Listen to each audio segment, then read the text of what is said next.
Hello and welcome into the 24/7 Sports Football Recruiting Podcast. I'm National Recruiting Analyst Cooper Petagna alongside 24/7 Sports Director of Scouting Andrew Ivins. And another day, another road trip. The boys are in Hattiesburg. I'm in Hattiesburg. Drew is back at his house in Fort Lauderdale or Orlando. I don't even know where you live now, Drew. He was in Spartanburg, South Carolina yesterday for the Shrine Bowl of the Carolinas. And there is a lot going on. As you can tell, we are only 7 days away from National Signing Day on December 20th. So a lot going on, not only in high school recruiting, but the transfer portal as well. Odds are your favorite team is out there trying to find a guy via college. So to help break that down, we'll have Matt Zenitz, national college football reporter, come on the show a little bit later. A couple of Zenitz minutes there. But first, Drew, I believe you have one little thing.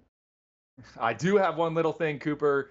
Tommy DeVito, talk of the NFL here, 3-0 over the past 3 weeks. Have you seen the graphic of him with his agent pregame? That little clip. Oh man, Absolutely. it's kind of amazing. And I'm sure a lot of people out there are like, all right, Tommy DeVito, this has to be some 2-star recruit, some nobody, but he wasn't. Tommy DeVito, Elite 11 finalist, number 8 pro style quarterback for 24/7 Sports back in the 2017 cycle. This guy was a big-time recruit, originally signed to play with Dino Babers, ended up transferring to Illinois, undrafted free agent, and then he takes over for Daniel Jones there this season. And I think, I was reading somewhere, everyone's got DeVito jerseys now. I'm not surprised, Coop. But you know what I found was interesting? Dug into the profile, man.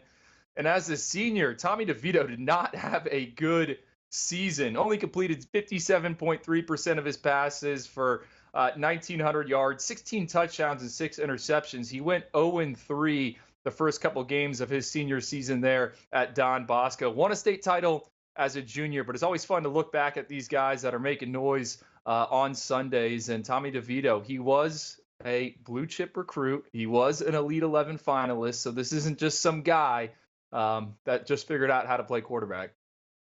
Hey, putting all of Italy on his back. We love Tommy DeVito. Those guys are definitely leaning into that. You know, first we had the Taylor Swift thing with Travis Kelce. Now the NFL gets Tommy DeVito, the Italian stallion, his agent, kissing his father in the stands. I mean, can't even write it. It does seem like a script. So we got a little bit of NFL, we got a little bit of college, we got a little bit of high school. We go from coast to coast on this show. And if you like that, make sure to subscribe to the 24/7 Sports YouTube channel. You can find us every Tuesday and Wednesday, the Oyster Boys, 5 o'clock Eastern Time, 4 o'clock Central. Hey, if you're watching the show, do us a favor, guys. Make sure to like and subscribe. You can also find us wherever you find your podcasts as well. All right, Drew, we talked a little bit about it yesterday. You were in Spartanburg for the Carolina Shrine Bowl. I'm in Hattiesburg today for the Alabama-Mississippi game. Got to see Alabama last night. Chilly, by the way, low 40s in Mississippi. Didn't expect it, wasn't prepared. That's okay. We battled through. How about Ryan Williams, man? This guy we talked about yesterday, the 5-star reclassifies from 2025 to 2024. We have pegged as the number 4 receiver in the country, currently committed to the Alabama Crimson Tide. It sounds like this recruitment will drag out until February. He is planning on taking 5 official visits. But Drew, let's talk about the player a little bit. I mean, this guy checks every box. Sub 10.5 in the 100-meter dash, sub 7 in the 60-meter. He clocked a 4.41 at the Future 50 over the summer. I talked about him yesterday, kind of previewing Alabama, Mississippi, but for this guy to be the youngest guy on the field and then to be the best player on the field, I didn't really think it was relatively close. I talked about his ability to kind of move naturally with ease, like he's playing at 3 quarters and still find his way past the defense as well. That's what he did yesterday. There's some things he's going to have to clean up, especially with the hands and the dependability. But Drew, the name kind of comes to mind for me. Devontae Smith, and that's a name that you don't throw around pretty loosely, but I think this guy is a game changer, and I think he's going to be able to make an impact as a freshman, whether it's at Alabama, anywhere else. I think the one thing that we're going to need to see from him is going to have to put on some weight, but that kind of comes with the territory. But Drew, Ryan Williams, I mean, what a dude, man. 72 receptions, 1,300 yards, 28 touchdowns as a senior, gets it done in the return game as well. I knew he was a guy, but he went from a guy to a dude for me. And I mean, this guy, everybody in the state of Alabama, our guys at 24/7 Sports cover the Auburn site, they've been raving about this kid. We love him, obviously, where we have him ranked, but to see him live and in person was definitely a treat to start night one. Well, so I was going to ask, are we too low at 14, right? That's where he ended up getting slotted in the 2024 rankings, and we're going to see him again at the Under Armour All-American game, Coop. So is he too low right there? I don't know. You think about it. You look at our board right now. You got the number one receiver in the country and number one player overall, Jeremiah Smith. Right, that one's hard to argue. You look past that. You got guys like Ryan Wingo and Cameron Coleman. I do think there is a case potentially, and will largely hinge not only on this week, but I think collectively of what we see of Ryan Williams in that postseason All-Star event in the Under Armour All-American Bowl. But Drew, this is certainly a guy that I think has the potential to continue to move up the board. And the one thing that he has, what the other guys don't, is he's young. He's really not supposed to be doing what he's doing, right? He's reclassifying, but he's one of those rare guys you look at and you're like, all right, this doesn't make sense. This guy's the youngest guy on the field, but he looks like he is years and years ahead. So whoever it is that's getting this guy, just plan on this is going to be a day one dude that's probably going to change the dynamic of your offense from the moment he steps on campus.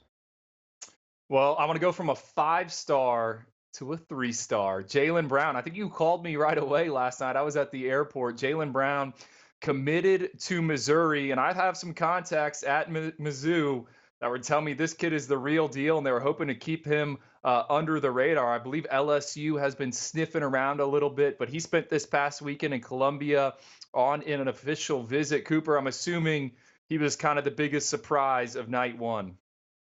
Yeah, the guys in Columbia, Missouri, are probably like, please don't put this on your show. Don't put it on your rundown. We are so close to the finish line here, less than a week away. But you look at this guy, man, some serious length at 6'5", 3/4, 258 pounds. It says 6'6", 235 on the graphic. We're able to get some verified information on him. But that's the name of the game, right? It's the information game. We were missing a lot of pieces on Jaylen Brown. He showed some flashes last year, took a big step on tape as a senior. 7 sacks. The production's been there. And he was playing with some guys last night. Guys like Malik Blockton committed to Auburn. How about top 247 defender Jeremiah Beeman? And my eyes just kept going back to Jaylen Brown. This is the one guy that you maybe look up 2 to 3 years from now and you say, hey, how did that guy get to Missouri when he was in the state of Alabama? And, I asked some guys about it. Hey, how is Auburn not taking this guy? Is Alabama kind of kicking the tires on them? Well, they feel like there were some better guys in state. I don't know, Drew. I would kind of push back on that notion. This is a dude right now. We talk about ascending players all the time. This guy's just starting to scratch the surface of what he's going to be. You consider that with the frame as well. Get him in that developmental program like Missouri. Missouri's done a great job. I mean, Blake Baker, Eli Drinkowitz, dude, like this is a guy I got asterisked that we're going to be following a kind of a nice case study for us to kind of see where he ends up 3 to 4 years down the line.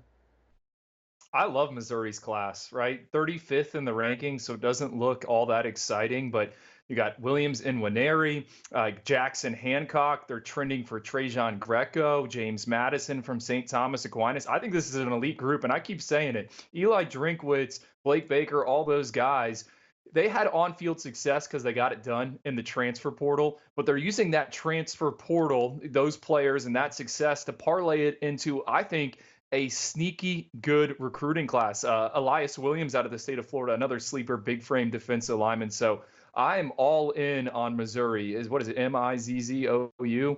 I'm in, Cooper. I think that's how they spell it. Yeah. So yeah. Well, isn't that a cheer? Is that a cheer or no? I think so. I don't know. I don't want to look like the novice on here that has no idea what the cheer is for Missouri. Anyway, they're playing good ball. They're in the right direction. Big opportunity against Ohio State. We love Jaylen Brown. Drew, the other guy that I wanted to mention, how about Malcolm Simmons, 3-star out of the state of Alabama, committed to Auburn as well. We talked a little bit about Auburn on this broadcast. A guy that we have tabbed as an athlete, number 28 athlete in the country, number 23 player in the state of Alabama. I think that's going to change after this week. I mean, this is a guy, Drew, when you look at Auburn's receiving core, what they have coming in, you got 5-star Cam Coleman, you got 5-star Perry Thompson, Bryce Kane, another guy in the top 247. The guy that we don't talk about is Malcolm Simmons. And he's transferred schools. He's played different positions. We didn't know whether he was going to be a defensive back or whether he was going to be a receiver. He's got an elite track and field background, one of the more explosive players across the entire country. It doesn't matter what position as well. I think he's found a home at receiver. This is a guy like similar to Jaylen Brown. You just keep coming back to, not because of the physical stature, but because of the explosiveness as well. Drew, we talked about it on the phone earlier today. When I was at Washington, one of the biggest Achilles heels that we had was that receiver room, and it was something that we kind of poured all our resources into, say, like, how do we completely flip the script of this room? Because right now this kind of feels like a little bit of hindrance in terms of an obstacle of where we want to go. When's the last time Auburn had a receiver drafted? Right? You and I were kind of talking about that. When's the last time they had a guy in the I day think one, it's day two conversation? 2017. I've had this fact tucked away. Haven't had a 1,000-yard receiver since 1999. I know that one off the top of my head. Pretty crazy, right? But you think about these guys that they're bringing in. I told you this morning. I think these core four players, they might not end up all playing for Auburn at the end of the day, but I think all four of these guys are going to find their way to the NFL. I mean, you look at the traits, you look at the production, you look at what these guys can do. They're versatile pieces that can be moved around. They all excel in their certain areas. I mean, if you want to know the biggest difference between what Auburn has been, maybe going back to 2017, maybe going back to 1998, Hugh Freeze, I'm calling it right now, is completely going to change the narrative of what is in that Auburn receiver room. That's the thing that maybe I came away from on what is today? Today's Wednesday, on Tuesday night, where I was like, whoa, Auburn's got these guys cooking. I mean, these four dudes are serious dudes. And if we're looking at Auburn 2 to 3 years down the line, I think these are the names that are going to really kind of pop up and people are going to be looking at. Well, also got to point out Tigers could get the last official visit from Ryan Williams, so it could be 5 guys, not just 4 guys. One other guy I wanted to mention because we have him circled, Jaylen Mbak, Alabama commit, plays primarily quarterback on Friday nights. I mean, that's what he plays, and he does it very well as a run-first signal caller.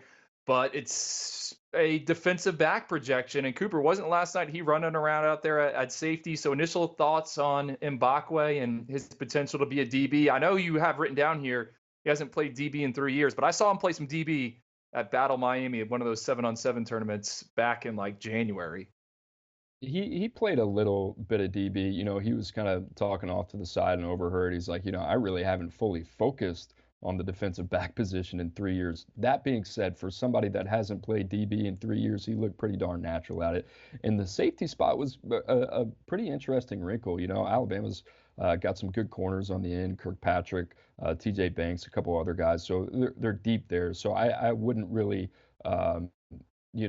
think about Mbakwe maybe in that light. I think maybe they're kind of moving some guys around. It's earlier in the week and try to figure out what fits the best. But Mbakwe is one of those guys, Drew. I don't think it really matters. Kind of similar to like Terry Bussey, right? You can play him on the offensive end. He's going to be a plug and play dynamic guy. You can put him at corner, and it's like I don't really have any issue with Mbakwe plugging at corner as well. So safety position kind of seemed natural, but I can also kind of see him at nickel as well. He was a lot more physically rounded than I thought as well. And we all know what type of speedster he is. I think at one point 10.4s in high school. I want to say 10.46. We just raved about Ryan Williams' 10.49 speed. So think about Mbakwe. But the other thing I want to say about Mbakwe, man, like he's got juice. He's got like natural energy, very vocal, guy that kind of like other players gravitate to. It's like a chilly night. It's night one.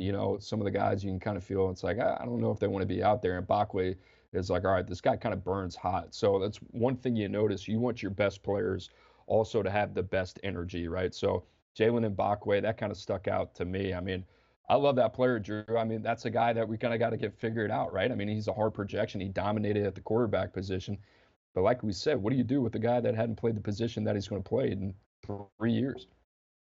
It's funny you bring that up just about like kind of Energizer bunnies or guys on the sidelines that I don't know. They stand out in these practice settings. Like you said, they want to be there. For me at the Shrine Bowl, it was kind of Jonathan Paylor and then Braylon Staley. I mean, the whole sideline's like, man, this kid is so good. I don't know. X factor. I mean, it's certainly a character plus when you see that type of stuff. And on Mbakwe, hey, I'm not going to tell Nick Saban what to do, but I'd put him as a slot inside corner. I'd put Xavier Brown on the outside, and then I'd have the SEC Freshman of the Year right behind them, Caleb Downs. I think Alabama's secondary, to no surprise, looks to be in good shape. I know where you stand on that. You and I kind of split on every time, whether it's offense or defense. I think I'm more offense, you're more defense. Drew, the last thing on like the energy piece, I remember Daniel Jeremiah said, I think they brought him in for a personnel symposium a couple years ago, and he was talking about, that's what he said. He said, you want your best players to have the greatest amount of energy. The guy that I remember that with when we were at Washington was Puka Nacua. Guy just had this energy, kind of like the Energizer Bunny. Every time you just wound him up, you go out there and practice, kind of get the rest of the team going. And especially when those guys are producing, it's definitely something that can radiate throughout the team and the rest of the locker room as well. Drew, a couple of disappointing opt-outs as well, whether it was just guys not making their way to Hattiesburg or injuries as well. How about five-star receiver Cam Coleman? Was excited to see him this weekend in Mississippi. He did not make the trip. Perry Thompson as well, another guy that I couldn't wait to get my eyes on. He's not here in Hattiesburg, but Drew, the one that hurts me, Quan McCroy, the big guy, right? We compared him to DeJuan Jones of the Cleveland Browns, had an excellent rookie season there. And then you think about guys like Orlando Brown as well. So don't get to see the Oregon commit. The other guy, three-star safety Cam Pruitt, dealing with the shoulder injury as well. That's why the postseason is so valuable, to get to see these guys in person. We just talked about, the importance of a guy like Jaylen Mbak. You get to kind of feel the psychology of the player as well. But that being said, Drew, I mean, it's a loaded week. I got to see Mississippi this morning. I know we didn't get to dive in on them. We'll probably get to do that a little bit next week. The one thing I'll say about the Mississippi squad, Will Eccles, top 247 offense or defensive lineman. I don't even know. I talked to the guys at Ole Miss this morning. I'm like, what's your plan? They're like, well, right now it's defensive line, but he could be an offensive. Doesn't matter, right? Type of guy you get in your program, you figure it out. I thought he was one of the best guys there. And then the last tidbit, the A.J. Maddox kid, Drew, going to Texas A&M. He can spin it a little bit. I'm excited to see him over the next 2 days. So there you have it. Nice little update for Alabama, Mississippi. That game is happening this weekend here in Hattiesburg. Drew, I appreciate you taking the mic for a second, playing host, just like we did in the old days, little alternate universe there. All right, Drew, so we've been talking a little bit about high school football recruiting. Now it's time to talk about everybody's favorite thing, the transfer wire, the transfer portal. That's where everybody's been living, guys. We know you've been peeking under the hood. You want to know what's happening with your favorite team out there, what's happening via the transfer portal as well. Well, a lot's happening, especially in the quarterback market. How about Cam Ward, number 3 quarterback per 24/7 Sports, in the transfer portal? Him and also Will Howard, the number 4 quarterback from Kansas State. They both visit Miami. Miami's trying to find an arm here going into next year, year 2 of Shannon Dawson, offensive coordinator there in Coral Gables. Notre Dame, number 5 quarterback in the country via the transfer portal as well. Riley Leonard picks the Irish. Drew, that was a big one. We talked about it on yesterday's show. Dylan Gabriel, he finds himself a new home in Eugene. Kyle McCord, he visits Nebraska. We'll see what happens with 5-star Dylan Raiola as well. DJU, hearing from Florida State, Ohio State, Mississippi State. It seems like the longer the market kind of starts to dry up, DJU's name becomes a little bit more and more popular with some of the top teams in the country. And then Tyler Van Dyke, Drew, commits to Wisconsin, the number 12 quarterback via the transfer portal. Drew, I'll just cue this up for you. A lot of names there, a lot of guys that have played a lot of football. Is there one name that kind of sticks out to you and says, it makes you think, hey, that's pretty interesting? If it already happened, or it's a possibility of happening, which one of these names kind of sticks out as like, whoa, that's kind of something I'm looking forward to seeing? Cam Ward in Miami, right? I think that's your guy. I know he's your favorite of these transfer portal arms. I think the fit there in Coral Gables, it could be a kind of a match made in heaven. Cam Ward, you think of him as this dual threat talent, but he ran for like 150 yards this past season, didn't really take off a bunch. And what I think is notable is he was sacked 46 times over the course of the season. When I think about Miami, Mario Cristobal, Francis Mauigoa coming back, I mean, they continue to invest in that offensive line. And they want to throw the football around. They had 2,000-yard receivers this past season, Jacoby George, Xavier Restrepo. I think Cam Ward, if he were to pick a Miami, I mean, how would he not be in the early conversation, early about a potential Heisman campaign? I think him and Shannon Dawson's offense, I'm here for that. And Coop, I don't know if you saw it last night or maybe it was the night before. He was at Prime 112, big steakhouse down in Miami. There was a photo of him and Rick Ross floating around out there. I'm just interested to see what's going to happen. I know Matt Zenitz has said it in the past. The NFL is an option. I think Florida State's been involved. I know USC has been involved with Cam Ward as well. But that one would excite me, just knowing about all the talent Mario Cristobal has brought in since he arrived at Miami. And I think that'd be a potentially very dangerous offense. I texted Coach Cristobal maybe 2 weeks ago after I watched 3-game cut up of Cam Ward, and I just said Cam Ward. So obviously Cam Ward is a guy that a lot of people like. It's not like it was some type of epiphany or anything like that, but certainly one of the most recognizable and notable names on the market. Drew, I think the other thing you think about, year 3 for Mario Cristobal coming up, right? 5-7 in the first year, 7-5 in the second. This is the one where you can see them kind of making a leap. And how about this, man? I mean, the ACC, to me, Drake May's not there. We'll see what happens with Clemson. Seems like they're starting to get it together. You can't rule out NC State as well. But the ACC kind of seems open to me. Florida State without Jordan Travis, we'll see what they do in the transfer portal. Miami is a talented team. Now you got guys like Mawanoa, Ruben Bain, the rest of the crew going into year 2. A lot of that talent starting to materialize as well. If you can add a guy like Cam Ward, a little salt and a little sizzle at the quarterback position, Drew, this is a team in Miami that I think, could be in that stratosphere of winning double digits next year in year 3. And that's really where you want to see the team in the roster make a leap. Now, I think the one piece that has been missing for Miami has been that quarterback position. So if they can get Cam Ward in there, I think that completely changes the dynamic going forward. And they need success. Mario Cristobal needs success at the quarterback position, because if he can sell that position, the rest of the roster works with it beautifully, right? So we'll see what happens there. I love the Cam Ward. Glad you brought that up. How about DJU, man? Like I said, I think the market is really starting to pick up for him. Florida State, you heard Ohio State as well. How about Mississippi State, Jeff Levy? All these guys looking for an arm. DJU now appears to be in the driver's seat in terms of his choice. The Ohio State one's pretty interesting to me, as Ohio State's got some young signal callers that they're waiting to see grow up and challenge a guy like DJU. But we'll see, Drew. I mean, I hate to put you back on the spot. Do any of those potential suitors for DJ Uiagalelei excite you? I think Florida State, for sure. Just looking at their quarterback room, we've seen a lot of Tate Rodemaker. We saw a little bit of Brock Glenn in that Florida game, and then obviously in the ACC championship. I think Brock Glenn is FSU's quarterback of the future. I think he's a perfect fit for Mike Norvell's offense, but I don't know if he's going to be ready to go in 2024. I think maybe you want to bring in a veteran. I hate the term, but it always gets thrown around. Bridge quarterback, and I think DJU would be perfect for that. So that's the one I got my eye on.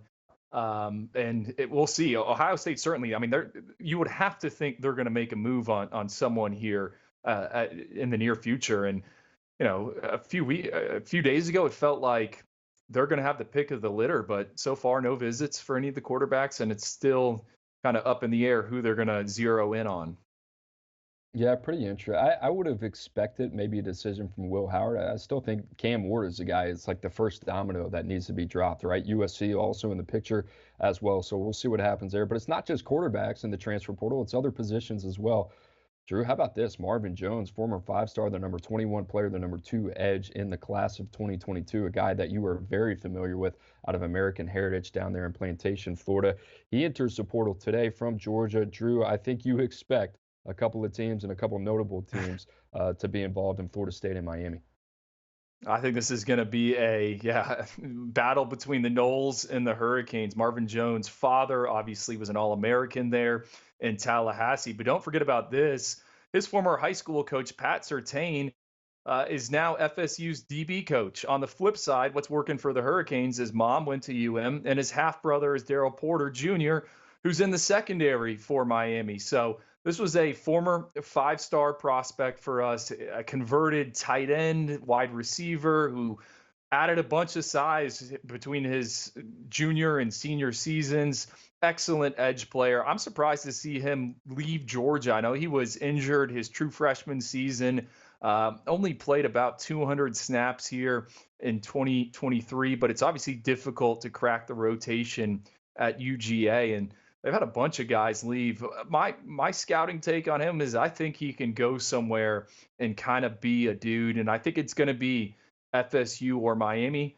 But going through my notes, let's not forget he also took an official visit out to USC late in the recruiting process. I think that was right when Lincoln Riley had got there. So maybe another team to keep an eye on. But he's got the goods.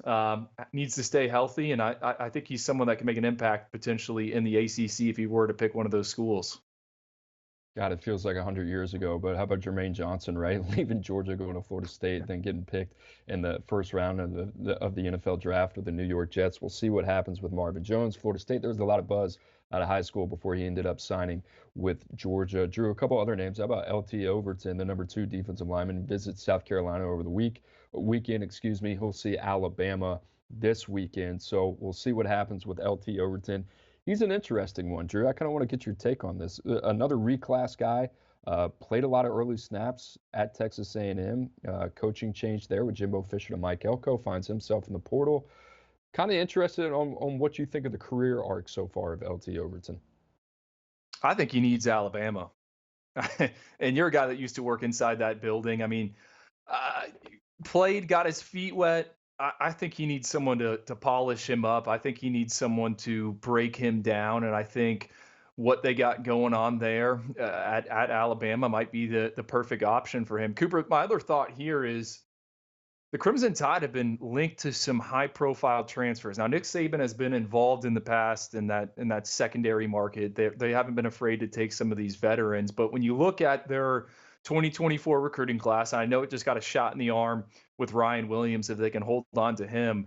But to me, it just doesn't feel like Alabama classes of the past. And kind of my theory I've been working on is I think they're going to load up in the transfer portal more than ever. I think we're going to see maybe 5, 6, 7, 8 guys, and they might not all be identified right now.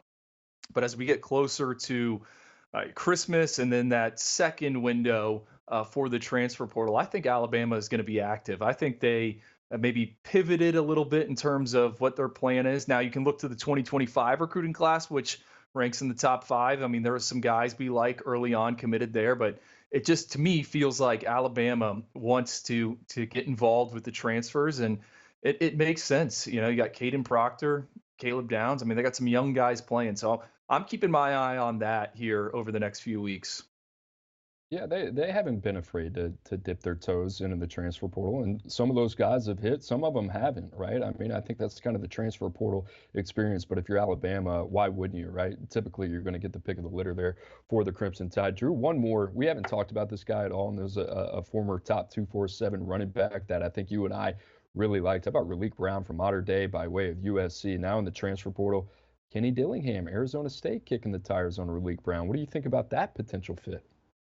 I think he's what they need. Man, I saw some graphic, I think it was on Instagram of the team Arizona State had when Jaden Daniels was there. And I don't have all the players listed in front of me, but it was a star-studded squad that all went and made plays at other schools. Dillingham, Raleek Brown, another potential perfect marriage. Chunk play machine. I think you can do a variety of different things with him in that offense. I'd be excited to see that one. I believe it's the only visit that he has set up right now. I mean, he's kind of lightning in a bottle. So I think that'd be a big score for the Sun Devils, who have been very, very active in the transfer portal as of late.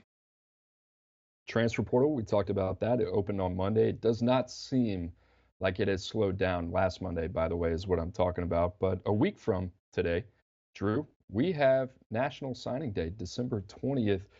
Next Wednesday, it's already here, and it always seems quiet on the Western Front, but there will probably be some noise. December 20th, you can see all the coverage right here on the 24/7 Sports YouTube channel. We will have everything covered coast to coast with all our experts. Coverage begins at 10 o'clock Eastern Time. Make sure you are locked in for that. Going to be a busy day. Both Drew and I will be on set breaking everything down with the rest of the team here at 24/7 Sports. No better place to be. And with that said, let's bring in the guy himself, Zenitz Minutes, Matt Zenitz, college football national reporter, something like that, Matt. I'm sorry if I messed up your title, but you're the guy with the goods, bud. I'm glad to have you back on the show. Let's start with South Carolina. They get a nice pickup in Rocket Sanders. Matt, this one kind of been flying under the radar a little bit. How did Shane Beamer get this one done, considering the fact there's 130 teams in the FBS and the Gamecocks ranked 126 in rushing? Well, I actually managed to add a couple running backs in the last couple of days. So they lose Mario Anderson to the portal last week and have now upgraded the position with combination of a talented under the radar running back from North Texas who ran for something like 800 yards this season. And then obviously big one with Rocket Sanders, who they zeroed in on right away when it became clear that Rocket was going into the portal. There was a pre-existing relationship there for Rocket with Dow Loggins, the offensive coordinator at South Carolina, who was on staff at Arkansas previously. And it became more and more clear once Rocket officially went to the portal that South Carolina was a team to keep an eye on as a real possibility. He visited there in recent days, and South Carolina was able to get this locked up during the course of the visit. We're coming out of the visit, got this locked in terms of him being set to be a Gamecock now. I love it. Rocket Sanders, former top 247 recruit, industry outlier. We thought he might be a linebacker, edge rusher, ends up being running back. He was a favorite prop play in 2022, those rush totals. There was a big stretch for him.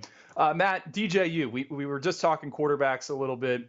You know, the market seems to be heating up for him. What's the kind of the latest there? Is he going to take visits? Is there contenders that have emerged? What should we know about DJU? Florida State's the big one that I'm keeping an eye on. So Florida State has had DJ as one of the top portal quarterbacks on the board for them going back for a little while, along with someone like Cam Ward, who you guys were obviously talking about before I came on. So with Cam, at the time of us taping this, I'm not aware of anything being locked in with Cam and a visit to Florida State. Obviously, he's coming off of the visit to Miami, but DJ is set to visit Florida State this weekend. They think highly of him. There were a couple other schools that when he first went to the portal were possibilities and places of interest to go along with Florida State. Two of those, Mississippi State and Louisville, have since found other portal quarterbacks. So Florida State's the one remaining that is still there from that initial list. And it'll be an interesting weekend coming out of that visit just to see just where things stand coming out of that. Travis Etienne, ton of smoke out there that he could potentially end up at Georgia. Obviously, I'm talking about the former Florida running back. What do we need to know here? Is it a possibility he's going to be suiting up for the Gators' rival here in 2024? And we're very much on the same page. So I think it's safe to say at this point, while there isn't anything definitive, have not heard of final official decision, that Georgia is trending here, and Georgia seems to be the clear favorite at this point for Trevor, even though when you accomplish what he's accomplished the last couple of years at Florida, there are going to be a number of different schools that have interest and that pursue. Georgia has been the main one continuing to come up on my end as the place to keep an eye on. Matt, a little bit of a surprise yesterday. Kaden Green, Oyster Boys' true freshman All-American team for us, and a guy that was really highly regarded, stepped in against the game against Texas and really never gave up his spot, play guard last year at Oklahoma. He has decided to hit the transfer portal as well. This one kind of came as a little bit of a surprise. What can you tell us about Kaden Green and how he got to the portal? Well, first of all, one of the interesting things with the portal, so this year especially, you've seen a number of talented quarterbacks go in. I think every year you see some skill position players that have talent, some guys on the defensive side of the ball. But one of the things that is consistently hard to find is highly talented offensive linemen, especially ones of this kind of caliber. So what this does, first and foremost, is adds a not only highly talented offensive lineman into the mix now as a free agent, but a guy who obviously has 3 years of eligibility remaining and did some great stuff this year at Oklahoma. So not only was a top 100 overall recruit for us, but started several games. And this was something that Oklahoma was not expecting. It caught people in the building off guard with him going in. I haven't gotten the full backstory yet in terms of what led to this decision, but I can tell you that there are a number of different schools around the country right now very much interested in looking into this one and trying to find a way to get in the mix, as I'm sure you guys can imagine. Yeah, I was looking at my phone last night and I was scrolling and I saw that on Twitter. I'm like, what the hell is going on here? This is a guy that it seems like he's in a great spot at Oklahoma. He decides to hit the portal. Like you said, Matt, you don't get to see those guys very often at the point of attack. A lot of teams probably salivating over him. A couple of teams I know for a fact are salivating over these guys. Let's stick in the SEC at the point of attack on defense. How about Walter Nolan? Oregon, Ole Miss seem to be the teams that are in it. He's originally from the state of Mississippi. What can you tell us about that one? Yeah, you nailed it with that. So coming off visit to Oregon, he'll be visiting Ole Miss in the next couple of days. The early buzz that both Steve Wiltfong and I have gotten during the course of the last couple of days is that those are two top contenders there for him, maybe the two top contenders at this point, even though with someone as talented as Walter, that there are going to be schools that are trying to get in contention and have heard rumblings about like the Alabamas of the world trying to get in the mix also. But at least at this point, Oregon, Ole Miss are clearly two of the top teams involved as things stand right now. He's not the only one from the SEC. You got Prince Will Uman-Milan from Florida as well, former all-conference guy. He's in the portal as well. Ole Miss is in that one too, I think, right? Yeah, involved with a lot of guys. The portal king, Lane Kiffin, trying to live up to the name. So Princely Uman-Milan is somebody who entered the year with top 3 round draft grades from at least some NFL scouts, and his play this year put him in position where would have had a legitimate chance to go in the top 3 or 4 rounds of the NFL draft. That was one of the more surprising portal entries to me. And he's now visited Ole Miss. There's rumblings about Georgia maybe having interest here and looking to get involved. But Ole Miss is one that's definitely in play there also. And he's a guy that anytime that you have a player that is good enough to have a shot at going in the first few rounds of the NFL draft, actually there's going to be a lot of interest there. And I'm curious now to see if someone like Georgia does make a move to go along with places like Ole Miss. He's got a younger brother at Nebraska that played. I'm surprised Matt Rule hasn't made a phone call yet, but maybe he has. Matt, this one caught my eye. I was doing the same thing as Cooper, scrolling yesterday on the social media feeds. Tyler Van Dyke to Wisconsin. How did Phil Longo, Luke Fickell get this one done? There was actually a Wisconsin coach on my flight to Fort Lauderdale last night. They were out on the trail working hard. I'm fascinated. I was fascinated to see the market for Tyler Van Dyke. So what made this kind of marriage and fit happen? So there were a few quarterbacks that Wisconsin was taking a look at, and it was a combination of Cam Ward, who they faced the last couple of years. They took a look at guys like Will Howard. DeQuan Finn from Toledo was in for a visit in the last couple of days. DeQuan was MAC Player of the Year this year at Toledo. And then Tyler Van Dyke had also taken a visit in recent days, actually right before DeQuan Finn came in. He had gotten interest from some other places, including even the Marylands of the world and some places along those lines. But this was something where coming out of the visit, both sides felt good about it. And it gives Tyler an opportunity now, after a couple up and down years at Miami, to get a fresh start. And Wisconsin definitely optimistic about what he can bring to the table. Matt Zenitz, we appreciate you as always. You look good, man. A week removed from transfer portal, a little sunlight, a little vitamin D. You look great, brother. Appreciate you jumping on. All right, Drew, as we break down our segment with Matt Zenitz, I'll tell you what, Walter Nolan and Prince Will Uman-Milan. Matt Zenitz got the pronunciation there. I'll tell you what, if I had a crystal ball right now, I'd probably put it in for Ole Miss, just based on what I'm hearing. That would be a huge one. Ole Miss, man, they seem like they're rolling. The other one, how about Walter Nolan? Drew, it's interesting. I mean, you think about Walter Nolan playing his last year in Knoxville. I think his dad lives in Memphis, right? This is a guy that's originally from Mississippi. If Ole Miss could get those two guys in the boat, you think about Ole Miss, what they've done this year, a 10-win team. Whoa. Dude, they seem to be the team right now that's kind of cooking and got the thing figured out on the high school end. They've kind of ramped it up there, and they've just continued to do what they've done via the transfer portal as well. Well, that's what I was going to say, because I had already written this down for next week's signing day show.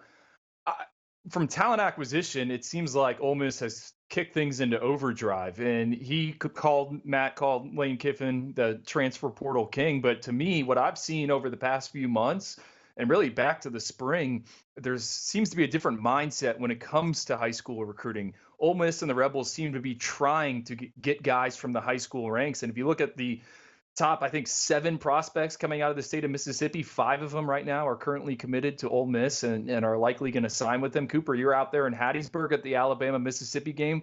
I feel like Ole Miss is going to be a little bit of a theme throughout the week. You mentioned William Eccles. They got Cam Beavers, a big interior defensive lineman. You're right. They do have it cooking, and it's not just the transfer portal. It's also in the high school ranks. So that roster is only going to get better here as we turn the page to 2024. All right, before we get out of here, I got to get your thoughts. Trevor Etienne, potentially going from Florida to Georgia. What do you think about that? Well, I got to throw a tag flag on myself. Did I call him Travis Etienne? You did. That's all right. That's all right. We've been on the road a couple days. It happens, you know. Well, I was watching the Jags game on Monday night.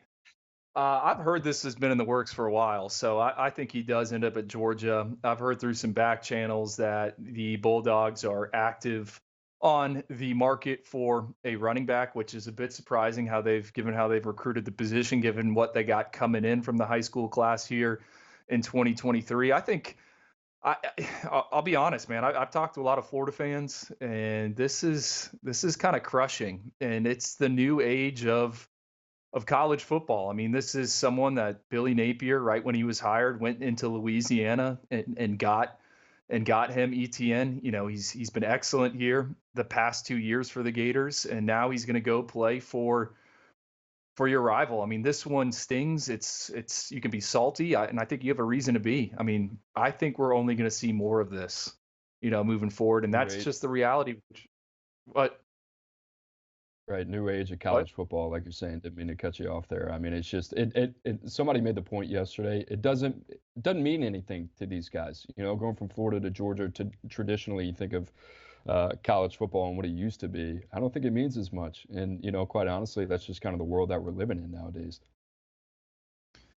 Yeah, I mean, you talk to personnel guys. When these transfers come on visits, it's not, hey, what are the academics? Hey, where am I going to be living? Hey, what's the nutrition like? It's how much NIL can you get me? You know, I think the field goal posts have been moved a little bit. It used to be, hey, I want to make it to the league. That was important. Now it's, hey, I want to get paid in college. Mutually beneficial relationship. How can we help each other? You know, you come here for a year or two, we'll get you to the league. We'll pay you while you're doing it. We'll win a couple games and everybody be happy, right? And then I'll sign an extension. We'll keep doing this years and years ahead of us as well. All right, Andrew Ivins, a loaded show today. Thank you to our friend Matt Zenitz, as always. And just a reminder, like I said, we got the signing day coming up December 20th, and you can find us every Tuesday, Wednesday, 5 o'clock as well. Thanks for the promo, boys. Appreciate that. Hey, little tag flag on myself earlier as well. I said every Tuesday and Thursday you can find Emily Proud on the 24/7 Sports Football Recruiting Show. Well, you can, but the show's got a different title. Tuesday, yes, you can see the recruiting show. Thursday, though, that's a transfer portal show. That's how committed we are to the transfer portal here at 24/7 Sports. So don't want you to get confused there. A lot of different things moving, a lot of things happening right now, especially here at 24/7 Sports behind the scenes. Guys, we appreciate you joining us this week. We will be back in the saddle next week. And like I said, next week is the day. It's our Super Bowl. National Signing Day, December 20th. Make sure you keep it locked to 24/7 Sports. For Andrew Ivins, I'm Cooper Petagna. We'll see you next week.